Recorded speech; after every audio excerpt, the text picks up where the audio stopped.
Welcome to Kano Iwanyayi broadcast with me, Sangbadzispiwe Kachiza Mapfumo. I welcome all our followers, and we have another ordinary person doing extraordinary work.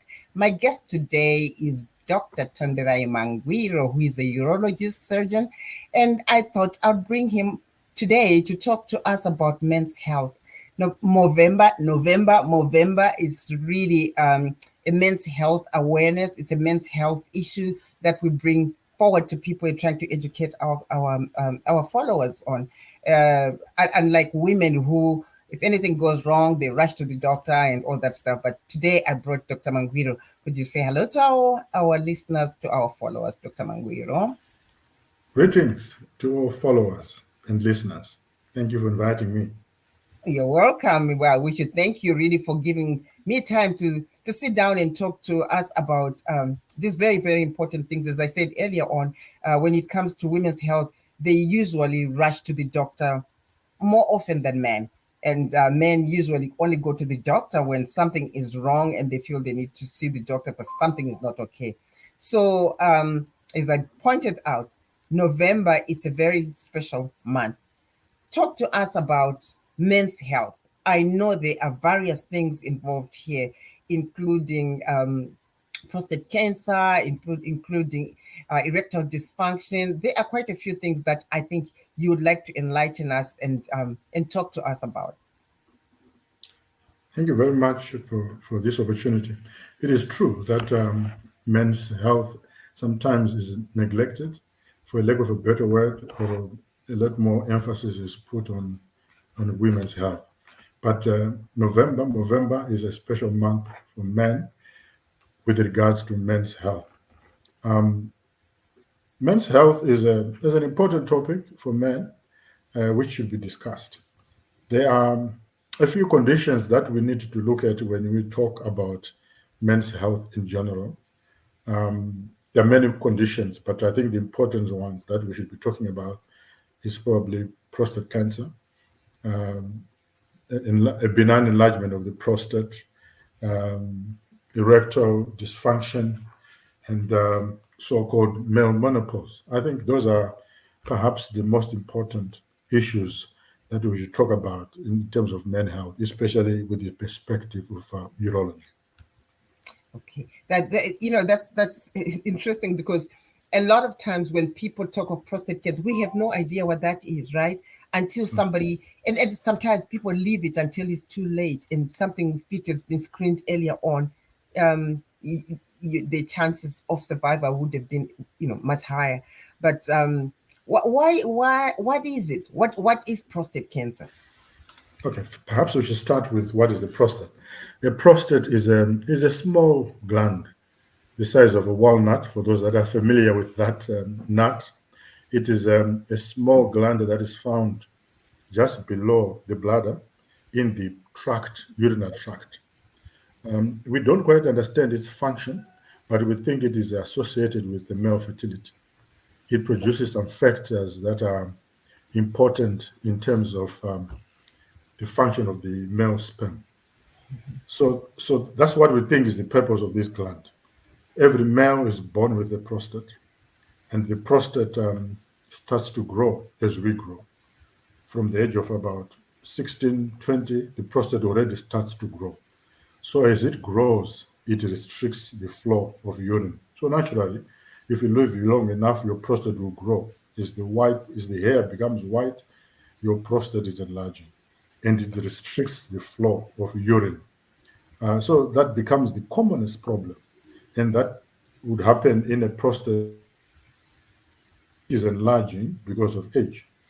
But That's but but one is side. that normal when you say it enlarges as you grow older? Is that how it's supposed to do, or it's supposed to stay the size of a walnut all your life, or when it enlarges, it's because something is not okay? Let me understand No, that. it's the natural process of the gland. Okay. As men age, the prostate enlarges because of the function of the hormones in the male body. So naturally, the prostate will enlarge as we grow as males, and that restricts the flow of urine. and that becomes the perhaps the most common symptom that men have, which is blood outflow obstruction, which tends to start happening around from the age of 50 upwards. Mhm. You start seeing men having problems, having issues with the maturation. Mhm. So you find older gentlemen start presenting with voiding symptoms that when they go to the bathroom, they take longer to start to pee, and when they pee, the stream is weak and it cuts in between. And after they finish, they have a feeling that they haven't emptied the bladder Mhm. and they have to go again. So they have to go to the toilet more frequent, and they have to wake up at night to go to the bathroom. And it becomes uncomfortable. Sometimes they become incontinent because they can't hold the urine. Mhm. So that is the benign enlargement or the non-cancerous enlargement of the prostate, which is very common. Which is very common. We think about 30% of men by the age of 50 will start having symptoms of bladder outflow obstruction because of an enlargement of the prostate.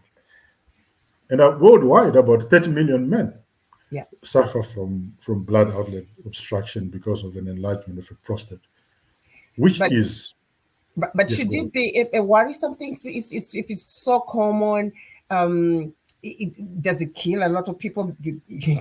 Are there many deaths due to prostate cancer, or what goes on there? Okay, so at the moment you're talking about just an enlargement of the prostate, which is non-cancerous. That will kill people because of complications. If you can't pass urine, it affects your kidneys, Mm-hmm. and you get renal failure and so forth. So that's the reason why men can die from benign prostatic hyperplasia. In general, it should not kill you. It's a Mm-hmm. quality of life thing. Assuming that you have access to medical care, you should be able to get the necessary treatment in terms of drugs or surgery, and you are fine. The people who die from prostate enlargement, benign enlargement, non-cancerous, die because of chronic obstruction. They get infections which affect other organs, or they get renal failure, and they die from it. But not many men are expected to die from benign prostatic enlargement. It's a quality of life thing, as opposed to prostate cancer, which is now a malignant transformation. Okay, tell us about that now. Good. So the other important condition is prostate cancer. It's a common cancer in men. Where I live here is the commonest cancer in black men, the Mhm. second commonest cancer in white men.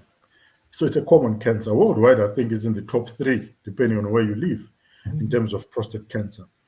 Um, the lifetime risk for prostate cancer is about 1 in 6 lifetime risk Mhm. of getting prostate cancer. Mhm. And we know that this is a disease, again, which starts very early on. The changes in the prostate cells themselves start very early on. We think by about the age of 50, 30% of men have some cancer cells that have changed in there. So it's a slow growing process which may take up to about 20 years or Mhm. so. So it's not about from about 30 years. So by the time you're at 50, about 10% of men will be diagnosed with prostate cancer, and 2.5% of those will die from it. Those are the kind of statistics Mhm. that we have. So it's commoner in people of African origin.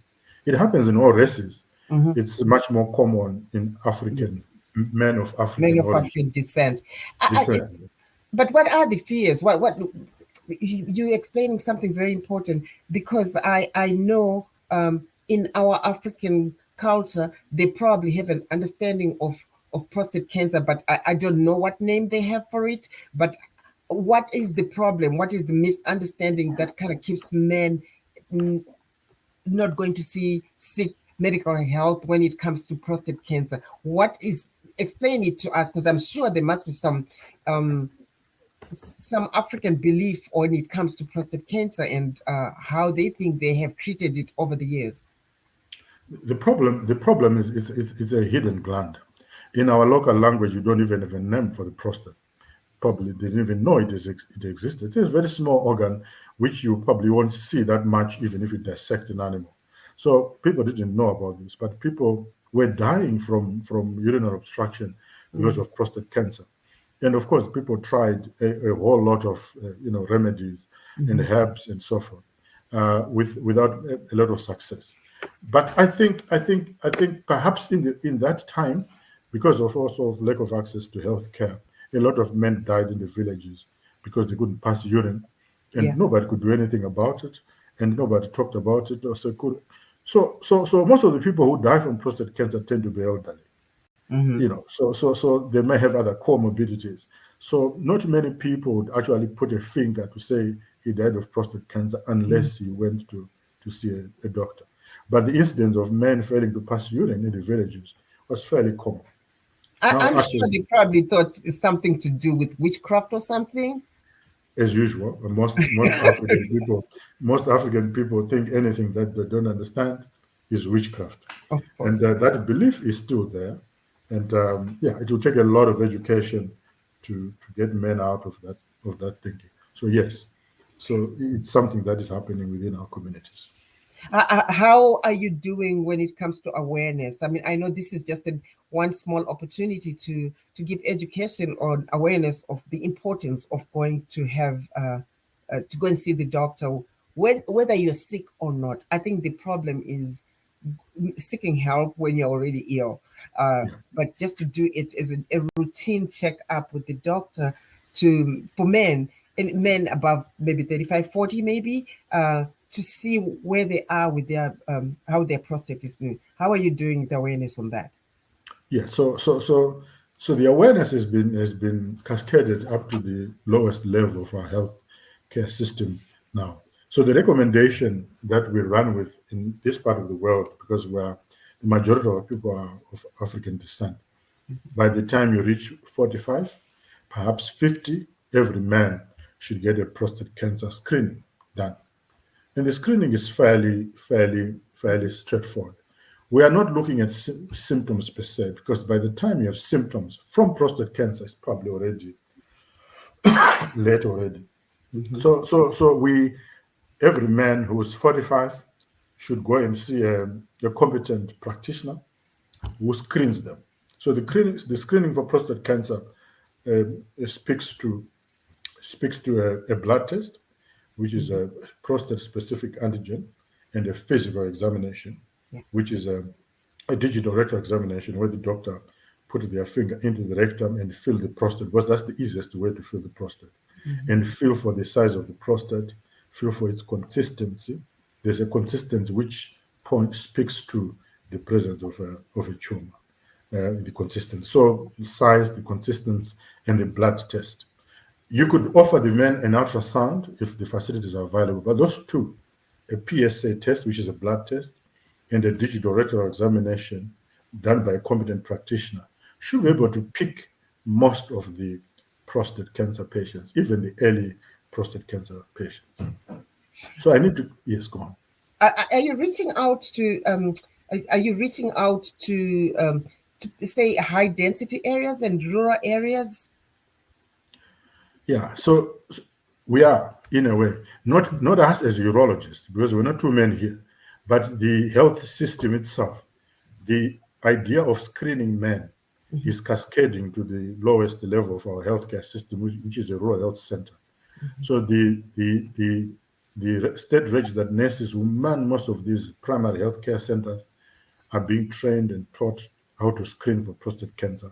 The minimum they could do is to do the digital rectal examination, Hmm. and the blood test itself um, may be a hindrance in that there's a cost to it. But those that can afford, that is also being done. The specimen is sent and you get a result. So yeah, something is happening. Oh, Yeah, we are that's trying. good. But I'm just trying to think of my Sekuru in the village there going to see the nurse and have somebody stick their hand into their rectum. Dr. Mangwiro, I don't think, I don't know how that's working out, but I, I see a problem.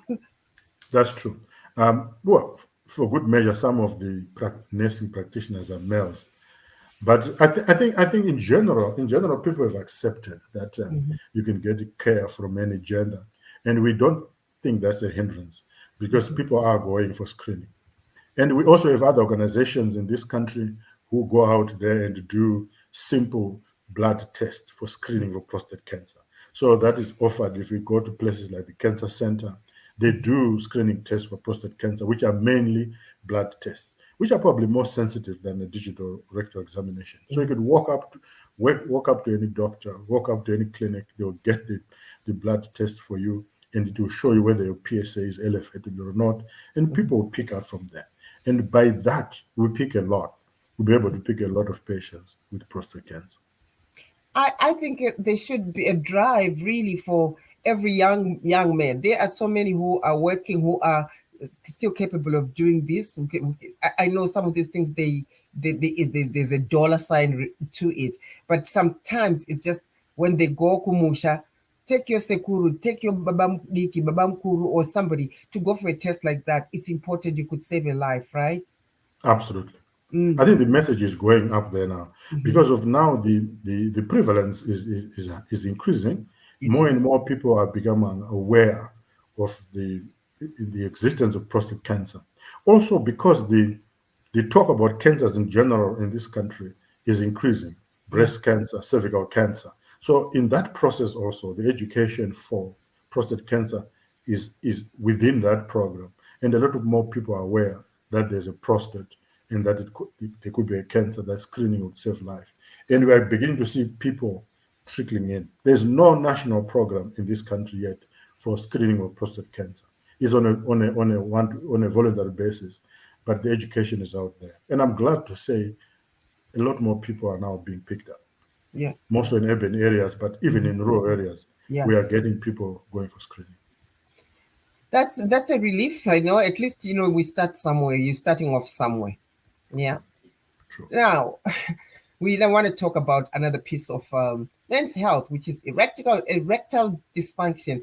It can be quite troublesome and bothersome, and it's like, why is it not working? What is wrong with me? What has happened to me? I used to be a bull, and what's going on? What happens right there, doctor? I know it's male menopause, and with women, we understand you get hot flashes, you get all kinds of things, and you're getting towards there. But I don't think most men are ready they are not the hottest thing on earth, and things are just not working when you expect them to. What happens there? Right. So erectile dysfunction, by definition, is trouble in getting it up or keeping an erection. That's a concerning symptom to a lot of men, um, and we're getting more and more young men presenting with erectile dysfunction. Perhaps I need to give a few statistics here to say, so by the age of 40% of men will have an issue here and there about erections. And about 70% of men, by the time they reach 70, will give you an indication that they had a problem with their erections at some point. But those things happen. But what is worrisome is a complete ED, complete erectile dysfunction,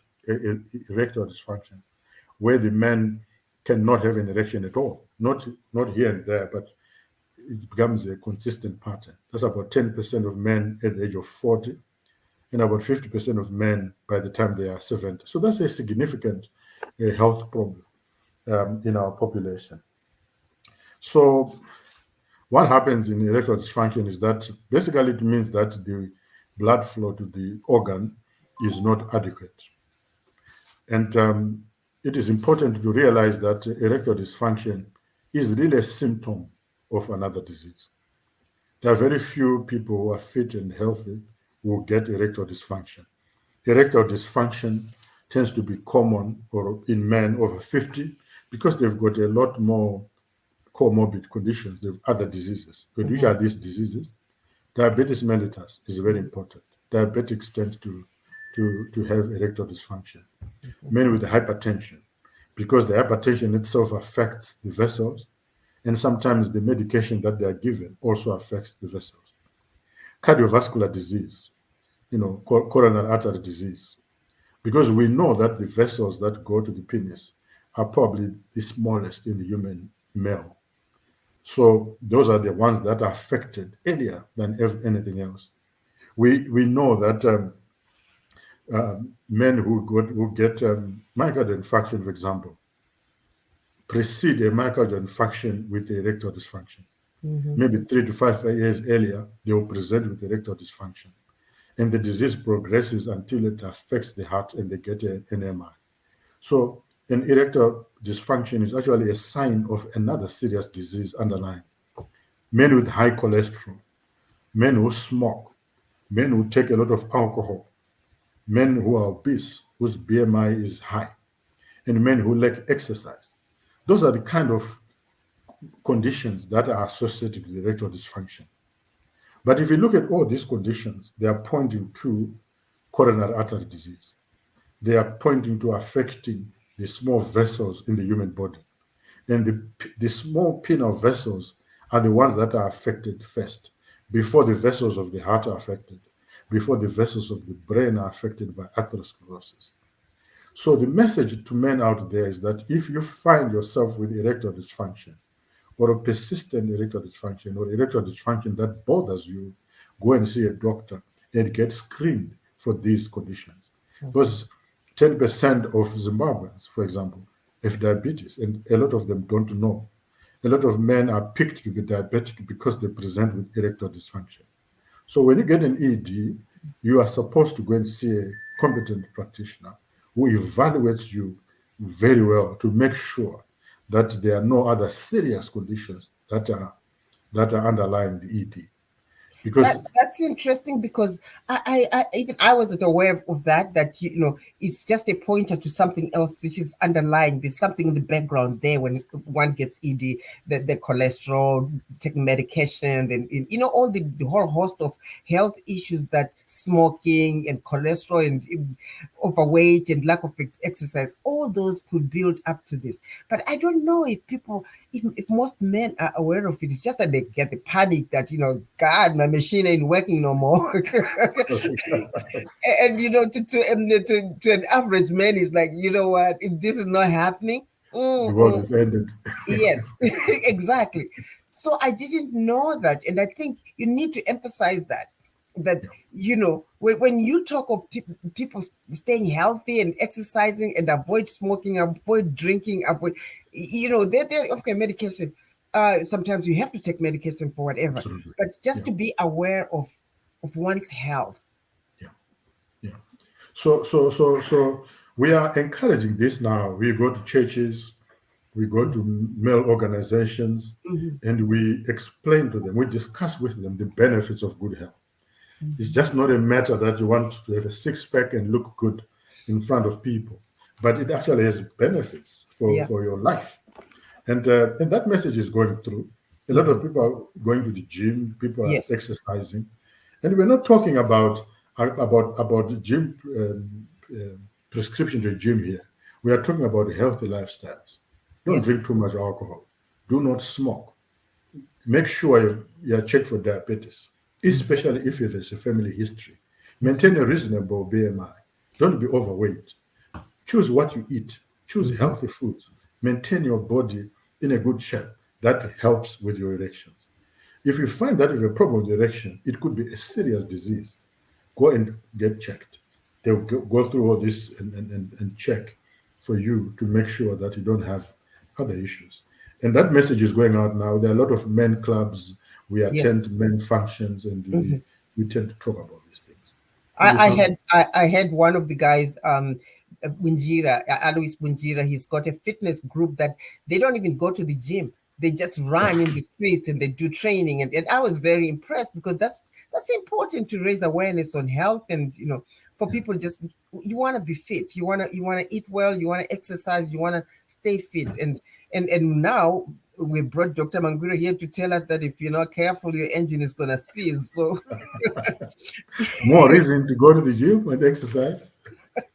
yeah, I, we talked about prostate cancer. We talked about ED. What other male health issues do you think you want to Okay, talk to us in so next 5 minutes? right, um, the so-called male menopause. I think it's something that males have to be aware of. It's something that has been doing the rounds and people are talking about it.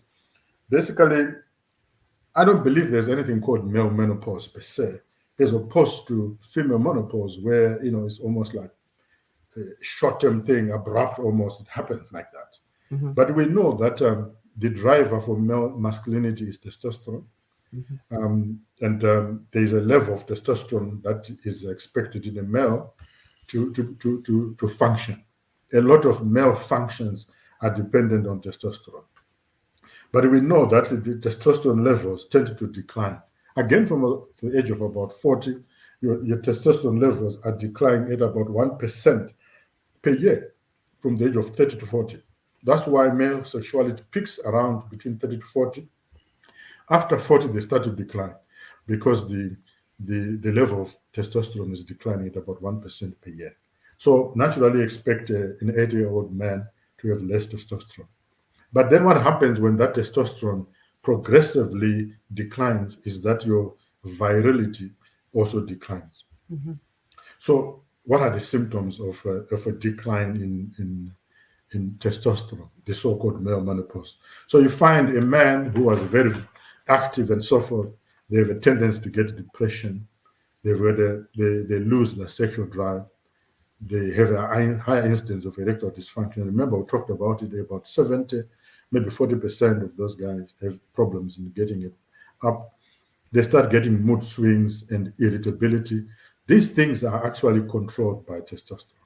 Now your testosterone is going down to the boots, you start getting mood swings, and people say, Sekuru is always angry, he's hitting the grandchildren, which isn't bad.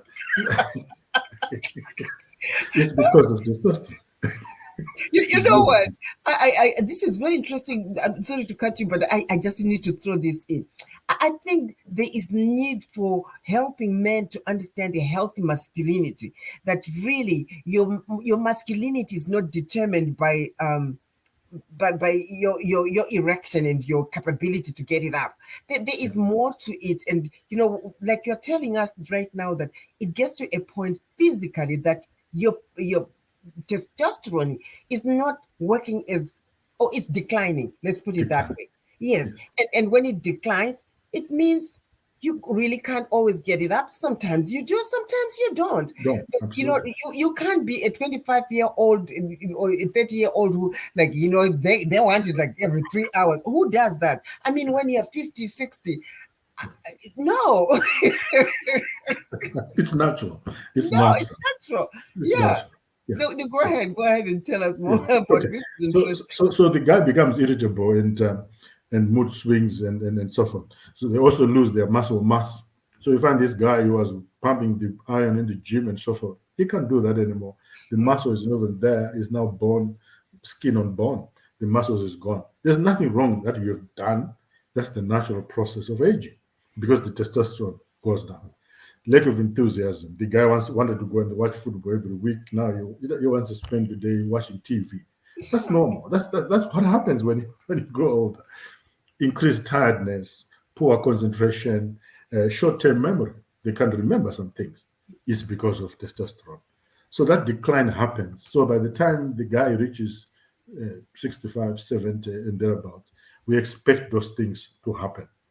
Another thing is that there's fat redistribution, and then you start getting boobs. So you find older people are getting, gynecomastia. That's breast development. It's because of testosterone levels are low. The estrogens are tended to be higher. In a male, you're going to get boobs. So older men will get boobs. So we see those things happen. So these men need psychological support, They and they do. may need therapy, They depending do. on. It's not So even hormone funny, but it's replacement therapy funny. is another topic. Yes, because I mean, when it comes to women menopause, we go through all that. You don't Right. get your period, and you start get sometimes you get kind of like disoriented every so often, and you're forever. I live with my little here because you kind of feel hot all the time, and you have to make sure you're That's ready. fine. Yeah. But women, I think, more are more open to it. When I was growing up, people didn't talk about stuff like menopause. It was kind of like a shh. Yes. When you're growing up, you're told about your period coming and does it mean in your body and what does it mean you could get pregnant and all that stuff. And when menopause, people don't talk, but now people are more open to discussing issues such as menopause without making it a hidden thing, like a taboo thing. But men are not ready for the decline in their body, and there's no talk about it because they always think you are forever going to be like that. And thanks to yourself, you're really raising awareness to tell them that your body can't stay the same. Yes, you're going to be like your wife also. She can't Yes. expect you to be a horse at 60, and she herself is 59 or 60 as well. Hey, who has the energy for that? No. Yeah. People need education. And it's coming. Yeah. Okay. No, Yeah. thank you so much. I mean, we could go on and talk about this, and I'm laughing and but it's very, very true. It's important to always see a doctor and go for screening, go and see medical attention, and if you think something is not working, check with the doctor. But as for men, please understand that you are not going to stay like you were at 25. Things will decline, and you start doing or not doing certain things that you Absolutely. felt you were quite capable of. You are not a horse, you are a human just like all of us. So understand it and have a healthier understanding of your own body. True. That's Yeah. very true. Thank you so much, Dr. Mangwiro, and for coming to spend the afternoon with us and or evening over there, and telling us about very important things that otherwise we would not know. And from me, Sangwadzispiwe Kachiza Mapfumo, I will see you next time. And keep watch. And if you're watching this, like, share, and also subscribe to this so you can follow us on more and more information that we bring to you. Thank you so much. Thank you. Good boy. Good boy.